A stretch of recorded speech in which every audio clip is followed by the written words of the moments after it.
Hello check check 1 2 3 to to to to to to to to to to.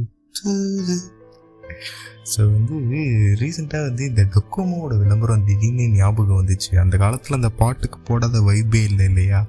So இது ஒரு செம்ம ஆடு. நீங்கள் பார்த்துருக்கீங்களா? ரொம்ப பாசிட்டிவான ஆடு. ஒரு ட்ரெயினில் ஒருத்தன் திடீர்னு எழுந்து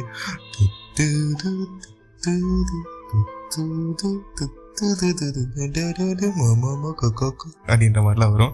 ஸோ அந்த ஆடு யாராவது கேட்கலன்னா போயிட்டு இதுவில் போய் வெப்சைட்டில் போய் பார்த்துட்டு வந்துடுங்க.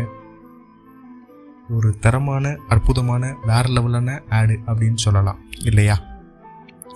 ஸோ எல்லாருக்கும் வணக்கம். இன்னைக்கான கான்செப்ட் பற்றி நம்ம என்ன பேச போகிறோன்னு பார்த்தீங்கன்னா how to do suicide very easily. இதை பற்றி தான் கான்செப்ட். என்னடா ஹவு டு டூ சூசைடா, நெகட்டிவாக பேசுறியாடா, நீ எல்லாம் விளங்குவியா அப்படின்ற மாதிரி நிறைய பேர் கேட்குறது எனக்கு நல்லா புரியுது. ஸோ இன்னைக்கு நான் என் வாழ்க்கையில் பார்த்த ஒரு 3 சம்பவமும் நாம் பண்ண ஒரு சிறப்பான சம்பவத்தையும் இன்னைக்கான கான்செப்டில் நம்ம பேச போகிறோம். So no other delay, let's play the relay. Okay, வாங்க ஆடியோக்குள்ளே போகலாம். நீங்கள் பார்த்துட்டு இருக்கிற ரகடி, நான் உங்கள் டாக்டர் ஹரிஹரன் ஸ்ரீ. வாங்க ஆடியோக்குள்ளே போகலாமா?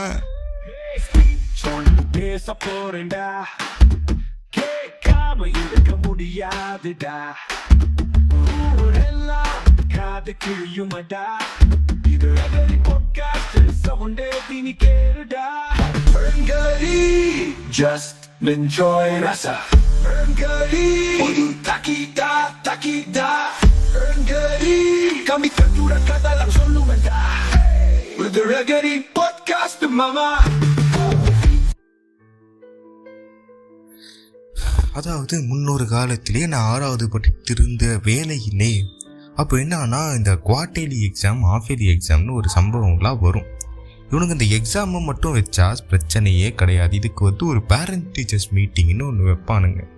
நம்ம எடுத்த மார்க்குக்கு பேரண்ட்ஸை கூப்பிட்டு நீங்கள்லாம் ஏங்க இப்படி இருக்கீங்க, உங்கள் புள்ள படிக்க மாட்டேன்னு அதை எங்கேயாவது பார்த்தீங்களா, எங்கேயாவது டியூஷன்லையாவது சேர்த்து விடலாம்ல, இவெல்லாம் பொறுக்கத்தான் போவான் அப்படின்ற மாதிரி நம்ம பேரண்ட்ஸ் கிட்ட நம்மளே பெருமை அடைகிற மாதிரி பெருமையாக பேசுவாங்க.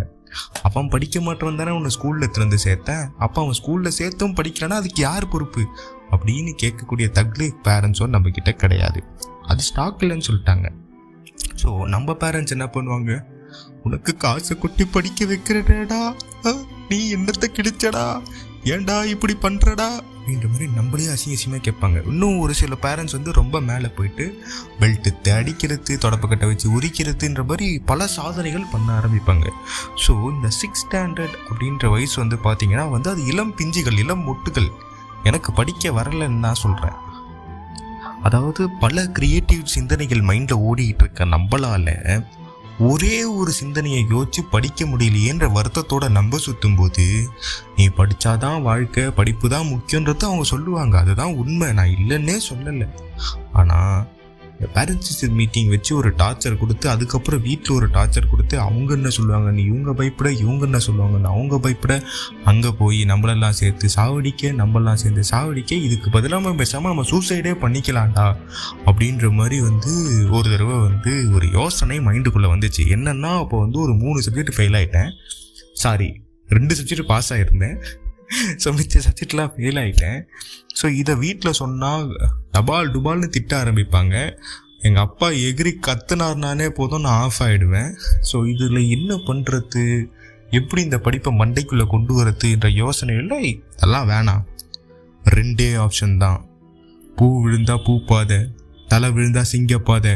இனி அது பூ பாதையா சிங்கப்பாதையா நான் தான் டிசைட் பண்ணணும்னு சொல்லி உருவாக்க என்னை மேலே தூக்கி போட்டு, பூ விழுந்தா வீட்டை விட்டு ஓடி போகிறோம், தலை விழுந்தா சூசைட் பண்ணி சாகுறோம் அப்படின்னு சொல்லி அந்த ரிப்போர்ட் கார்டை வீட்டில் காட்டுறதுக்கு முன்னாடியே யோசிச்சுட்டு அதுக்கப்புறம் என்னோட லக்கி சான்ஸ் இட்ஸ் பூ பாதை. ஸோ வீட்டை விட்டு ஓடி போகிறோம் அப்படின்றத முடிவு பண்ணுறேன். ஸோ வீட்டை விட்டு ஓடி போகிறோன்னா தேவையான பொருட்கள், அப்பா பாக்கெட்லேருந்து ஒரு 500 ரூபாய், அப்புறம் ரயில்வே ஸ்டேஷன் போகிறோம், ரயில்வே ஸ்டேஷன்லேருந்து டிக்கெட் எடுக்கிறோம். ஆனால் என்னென்னா அப்பா பாக்கெட்லேருந்து காசு வெறும் 100 ரூபா தான் கிடச்சிது. ஓகே, 100 ரூபா ஓகே. சரி, இந்த 100 ரூபா எடுத்துகிட்டு போயிட்டு ரயில்வே ஸ்டேஷனுக்கு எப்படி போகணும் எனக்கு வழி தெரியாதே, அதுக்கு நான் என்ன பண்ணுறது அப்படின்னு சொல்லி யோசித்தேன். ஸோ 2வது பட்சம், ஸோ மிஷன் வந்து ஃபெயில்டு. சரி, 2வது வேறு ஏதாவது பஸ் ஏறி ஓடிடலாம், பஸ்ஸுனா எங்கேயாவது போகலாம்ல. ஸோ 2வது plan B. So plan B என்ன பண்ணுறேன்னா, வீட்டை விட்டு வெளியே வரேன். அன்றைக்கின்னு பார்த்து எங்கள் அப்பா கரெக்டாக 3:01 வெளியே நிற்கிறாரு. என்னடா இது இவ்வளோ சீக்கிரம் வந்துட்டாரு. எங்கள் அப்பா எங்கடா அப்படின்னாரு. இருங்கப்பா, 4th ஸ்டாண்டர்ட் படித்த மிஸ்ஸு கூப்பிட்றாங்க, நான் போய் பார்த்துட்டு சொல்லிட்டு அந்த ஸ்கூல் பக்கம் போகிறேன். போயிட்டு யோசிக்கிறேன், இல்லை 100 ரூபாய் எடுத்துகிட்டு போனால் நம்ம 1 நாள் வாழலாம், 2 நாள் வாழலாம். 100 ரூபாய் வச்சு மாத கணக்கில் வாழ முடியாது. பிச்சை எடுத்து வாழ்கிறதுக்கும் நமக்கு திறமை பத்தாது. அப்போ சாப்பாடும் வெளியே சாப்பிட முடியாது. அம்மா செய்கிற கறி குழம்பு சூப்பராக இருக்கும், என்ன பண்ணலாம்? அப்போ வந்து ஒரு கட்ட விறகுல சாகிறத, வெளியே போய் வெந்து சாகிறதோட சூசைட் பண்ணி விறகுல வெந்து சாகலாம் அப்படின்னு சொல்லி முடிவு பண்ணுறேன். ஸோ வந்து திருப்பி வந்து escape plan cancel, suicide plan on அப்படின்னு சொல்லிட்டு வீட்டுக்கு வரேன். வீட்டுக்கு வந்துட்டு எங்கள் அப்பா கூட வண்டியில் ஏறுறேன். வண்டியில் ஏறி வீட்டுக்கு போகிறேன். வீட்டுக்கு போயிட்டு அங்கே இருக்கக்கூடிய ஹிட் எடுக்கிறேன். ஹிட் எடுத்து அதை மொத்தமாக சாப்பிட பயப்படுறேன். ஏன்னா என்னால் முடியாது இல்லையா? ஸோ அதனால் என்ன பண்ணுறேன்னா, ஒரு சின்ன டப்பா எடுத்து அதில் லைட்டாக அந்த ஸ்ப்ரே பண்ணிட்டு அதை தொட்டு நக்கி பார்க்குறேன். நக்கி பார்த்தா ஒரே புளிப்பு. அதுக்கப்புறம் வந்து 2 ஃபேனையும் வந்து கேன்சல் பண்ணி அத்தோட வித்ட்ரா பண்ணிவிட்டு, வேணாம், சூசைடும் கஷ்டம், வீட்டை விட்டு ஓடி போனாலும் கஷ்டம், இதை விட ரொம்ப ஈஸி ஒரு வழி இருக்குது. என்னன்னா உண்மையை சொல்லிட்டு அடி வாங்கிறது. அதனால வந்து yes that I have failed அப்படின்னு சொல்லி அடி வாங்கி I was very proud. Because அந்த கசப்பை எவன்டா சாப்பிடுவான் அப்படின்ற மாதிரி தான். இன்னொன்று, ஓடி போனால் அம்மாவோட கறி குழம்பு மிஸ் ஆகிடும்ல, இந்த கறி எடுத்து வாயில் வச்சு கடித்து சாப்பிட்டு ருசியாக சாப்பிட்ற அந்த டேஸ்ட், அந்த சுகம் வருமா அப்படின்ற மாதிரி யோசித்து அன்றைக்கே வந்து பூப்பாதையும் சிங்கப்பாதத்தையும் கேன்சல் பண்ணிட்டேன். பட் இதை எதுக்கு இன்றைக்கி சொல்ல வரேன் அப்படின்னா வந்து, ரீசெண்டாக வந்து ஒரு சில நாட்களுக்கெல்லாம் முன்னாடி ஒரு ப்ரொஃபஸர் ஒருத்தர் வந்து, அதாவது is a branch manager, professor, motivational speaker, அவர் வந்து பேசிக்கிட்டு இருந்தாப்புல. ஸோ அவர்கிட்ட பேசும்போது அவர் வந்து திடீர்னு ஒரு சம்பவம் சொன்னார். தம்பி, நான் இந்த மாதிரி நிறைய சூசைடுக்கெலாம் மோட்டிவேஷ்னல் ஸ்பீச்லாம் கொடுத்துருக்கேன், நிறைய பேரோட வாழ்க்கையை மாற்றிருக்கேன் போது, பா நீ தான் என் மனுஷன், வேறு லெவல் யா நீ, நான் உன்னோட பிக் ஃபேன் ஆகிட்டேன், வெரி குட்ரா தம்பி அப்படின்ற மாதிரி மனசுக்குள்ளே தோண்டிட்டு இருந்த அந்த சமயத்தில், ஆனால் எனக்கு ஒரு வருத்தம் இருக்குது தம்பி அப்படின்னு சொல்லி அழுக ஆரம்பிச்சிட்டாரு. ஊருக்கே நான் வந்து சொன்னேன் தம்பி, ஆனால் வந்து என் பொண்ணை வந்து என்னால் காப்பாற்ற முடியல, அவளுக்கு என்ன ஆச்சுன்னு தெரியல, திடீர்னு 2வது மாடியிலேருந்து கீழே குதிச்சு சூசைட் பண்ணிக்கிட்டா. தெய்வத்தோட புண்ணியத்தில் அப்போலோ டாக்டர்ஸ்லாம் சேர்ந்து என் பொண்ணை காப்பாற்றிட்டாங்க. ஆனால் அவள் ஏன் சூசைட் பண்ணான்ற ரீசன் வந்து எனக்கு இன்னி வரைக்கும் புரியலை. ஊரில் இருக்க எல்லாரையும் திருத்திட்டு வந்தேன், கடைசியில் என் வீட்டை விட்டுட்டேனே அப்படின்னு சொல்லி அவர் ரொம்ப ஃபீல் பண்ணி ஒரு மாதிரி அழுக ஆரம்பித்தார். சரி, இது ஒரு சைடு வச்சுப்போம் அப்படின்னு சொல்லி யோசிக்கும்போது இன்னொரு பேஷண்ட் ஒருத்தவங்கள மீட் பண்ணேன். அது என்னென்னா, ஒரு ஹஸ்பண்ட் அண்ட் ஒய்ஃபில் ரொம்ப நாளாக ஒரு சண்டை போயிட்டே இருக்குது. ஹஸ்பண்டும் சரியாக புரிஞ்சிக்கல, ஹஸ்பண்டோட வீட்டில் இருக்கக்கூடிய பசங்களும் சரியாக புரிஞ்சிக்காமல் போகிறாங்க. அதில் அந்த அம்மா என்ன பண்ணுறாங்கன்னா வந்து, ஒரு 200 மாத்திரை, தூக்க மாத்திரை எடுத்து சாப்பிட்டுடுறாங்க. சாப்பிட்டு சூசைட் பண்ணிக்கிறதுக்கு பிளான் பண்ணி சாப்பிட ஆரம்பிச்சிடுறாங்க. 200 தூக்க மாத்திரை வந்து பத்தலை அப்படின்னு சொல்லி ஒரு 10 பேராசிட்டமாலையும் உள்ளே போட்டுக்கிறாங்க. இதெல்லாம் பண்ணி சாப்பிட்டுட்டு, நான் தூக்க மாத்திரை சாப்பிட்றேன் அப்படின்ற மாதிரி யார்கிட்டயோ சொல்லிட்டாங்க. அவங்க ஓடி வந்து இது பண்ணி காப்பாற்றி, அதுக்கப்புறமா வந்து அவங்கள ரெக்கவரி பண்ணி அப்போலோவில் வந்து அதை பேசி, அதுக்கப்புறம் அந்த பேஷண்ட்டை வந்து காப்பாற்றி கொண்டு வராங்க. கொண்டு வந்ததுக்கப்புறமா அந்த அம்மாவோட ரெக்கவரி பீரியட் நடக்குது. ரெக்கவரி பீரியட் நடந்து அவங்க என்கிட்ட வரும்போது, இதுதான்ப்பா நடந்துச்சு அப்படின்ற மாதிரி சொல்கிறாங்க. எனக்கு தூக்கி வாரி போட்டுச்சு, பகீர்ந்து உள்ளுக்குள்ளே. என்னம்மா சொல்கிற, 200 மாத்திரமா, என்ன ஆச்சு?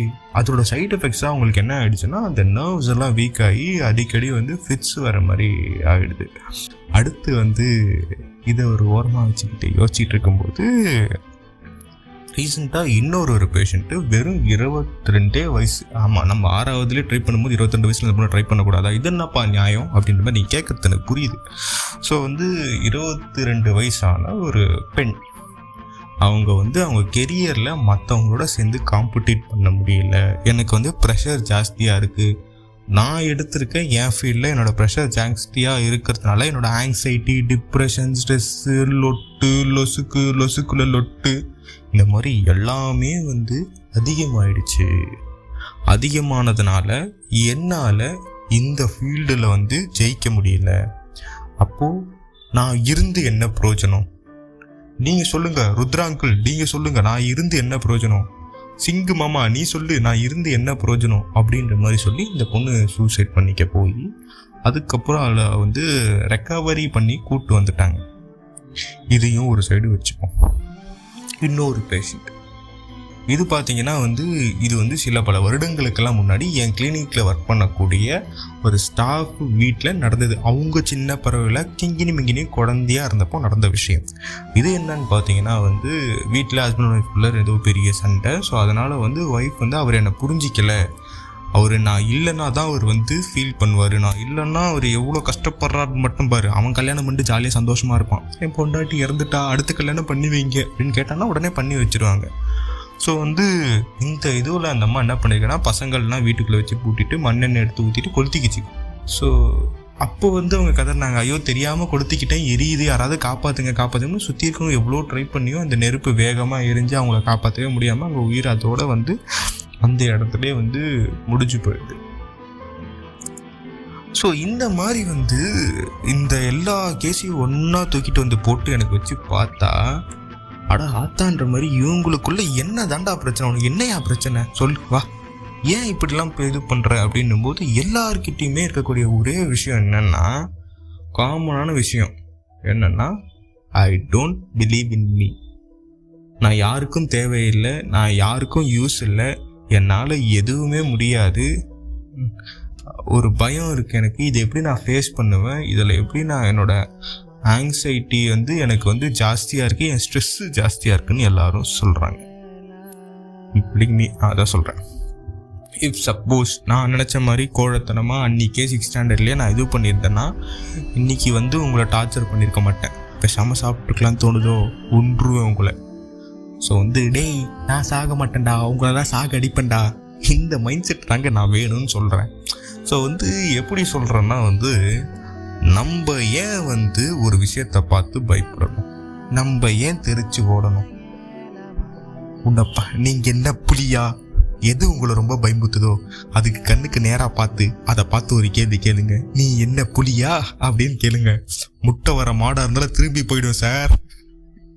Jokes apart. ஸோ என்ன பார்த்தீங்கன்னா வந்து இந்த மாதிரி வந்து ஒரு சில கேசஸ் எனக்கு கேள்விப்படும் போது வந்து பார்த்தீங்கன்னா எனக்குள்ளே தோணுன விஷயம் என்னென்னா, ஏன் அவ்வளோ வீக் ஆகிறாங்க, எதனால் வந்து அப்படி பயப்படுறாங்க?